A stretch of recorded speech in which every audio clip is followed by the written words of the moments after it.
I traveled the same route daily, weaving in and out of the city. My home wasn't far, just a 30-minute drive to the peaceful suburbs. The road I took at night was always eerily quiet, a welcome change from the chaotic traffic that plagued the daytime hours. That night, everything seemed as routine as ever. It was just after 10 p.m., and I was enjoying my music, relieved to be nearing home. With only about 10 minutes left on my journey, I entered a densely wooded stretch of road leading into the suburbs. That's when I noticed a light ahead, nothing unusual at first.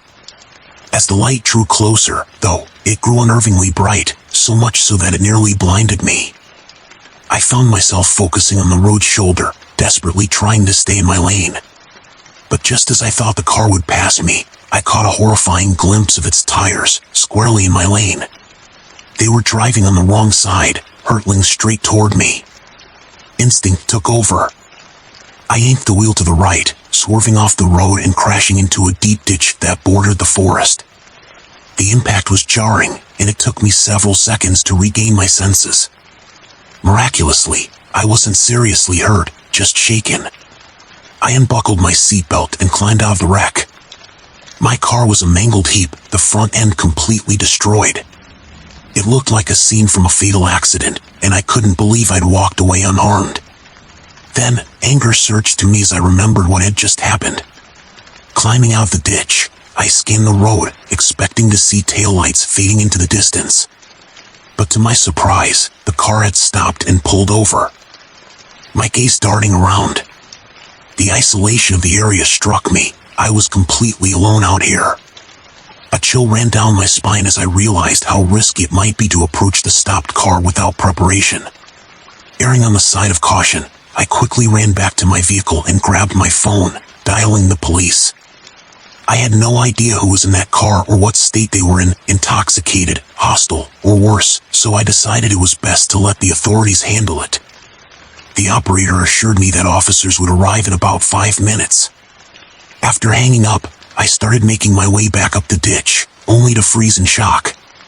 A man now stood at the top of the embankment, looming in silence.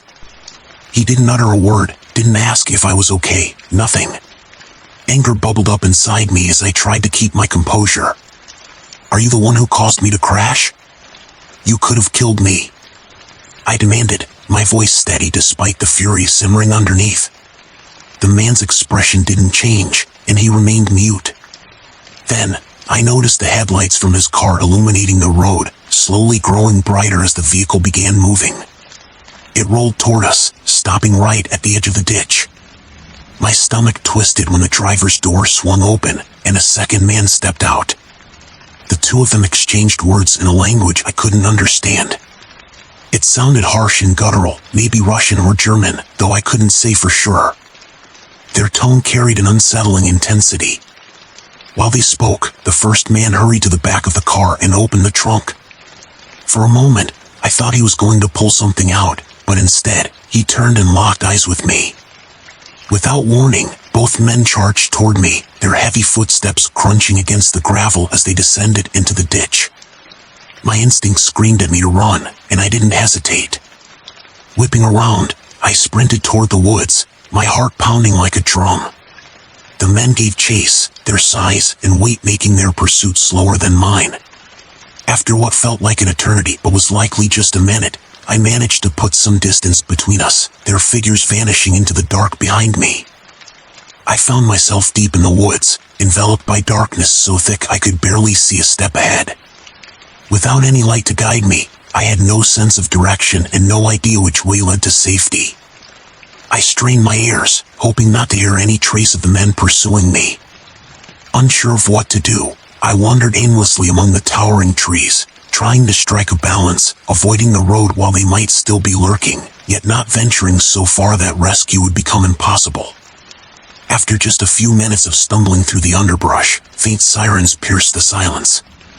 The sound came from somewhere to my left, and I didn't waste any time. I followed it. The wail of the sirens grew louder, guiding me back to the road. Emerging from the forest, I spotted a police car parked at the top of the ditch, its lights flashing. 2 officers stood near my wrecked car, inspecting the scene. There was no sign of the 2 men anywhere. Relieved but still shaken, I hurried over and explained everything that had happened. The officers listened carefully, jotting down my account in their report. Unfortunately, the follow-up investigation didn't amount to much. With only a vague description of the men and no tangible evidence, there wasn't much to go on. Nothing had been stolen from my car, but their intentions were clear. They had been trying to force me into their trunk. Whether their plan had been in place before they caused the crash or if it was a spur-of-the-moment decision, I couldn't say.